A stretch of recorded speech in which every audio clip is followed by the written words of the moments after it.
దీనిపైన క్వెషన్స్ మొత్తం ఉన్నాయి.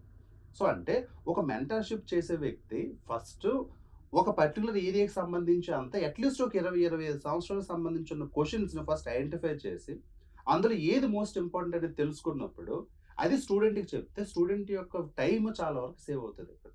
లేదనుకుంటే ఏకలవ్యుడిగా ఉన్నటువంటి స్టూడెంట్స్ ఏం చేయాలి? వాళ్ళంతట వాళ్ళుగా ఎతుక్కోవాలి. ఒకప్పుడు నేను ఏకలవ్యుడినే.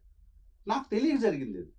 నిజంగా తెలిస్తే చాలు. ఎందుకంటే చాలా మంది గైడ్ చేసేవాళ్ళు ఆ రోజుల్లో కూడా ఉండొచ్చు. కానీ అది ఆ రోజుల్లో నా ఇగ్నోరెన్స్.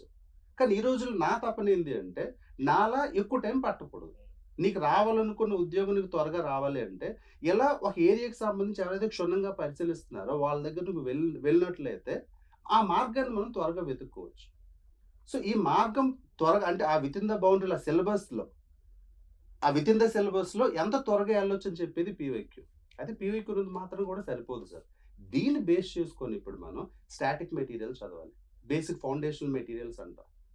బేసిక్ స్టాండర్డ్ బుక్స్ అంటాం కదా! ఎన్‌సీఈఆర్‌టీ బుక్స్ అని ఒక స్టాండర్డ్ ఫౌండేషన్. ఇవి స్టాండర్డ్ మెటీరియల్. ఇది చదువుకుంటూ రోజు న్యూస్ పేపర్ గాని, ఏదైనా ఇందాక రాజీవ్ గారు చెప్పినట్టు కరెంట్ ఇష్యూస్ ఏదో ఒక మ్యాగజైన్ తీసుకొని, కరెంట్ ఇష్యూస్ ఐడెంటిఫై చేసుకొని, ఫైనల్‌గా చేయాల్సిన most important step short notes రాసుకోవడం.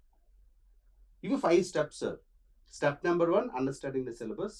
Step number 2 collecting the topic wise PYQs. Step number 3 having an idea of standard books and referring these themes from those standard books. Step number 4 solving more number of model questions on that. దాన్ని base చేసుకోండి. దీన్ని మనం బేసికల్ మార్కెట్‌లో తరచుగా వాడే పదం test series. బేసికల్ టెస్ట్ సిరీస్ అంటే ఏదో టెస్ట్ రాసి వచ్చేయడం కాదు సార్. టెస్ట్ అంటే ఆ ఎగ్జామ్ ద్వారా నాకు ఎంత తెలుసు, ఎంత తెలియదనేది ఎగ్జామ్ ముందు రాయాలి. రాసిన తర్వాత మళ్ళీ ఒక 2, 3 గంటలు దానిపైన కూర్చోవాలి. యూజువల్‌గా చాలామంది ఏం చేస్తారు? ఎళ్తారు, ఎగ్జామ్ రాస్తారు, వచ్చేసి నా పనయిందంటారు. అసలు కానే కాదు. ఎగ్జామ్ రాసిన తర్వాత పని మొదలవుద్ది. ఎగ్జామ్ రాసినంత మాత్రం నీ పని అయిపోలేదు.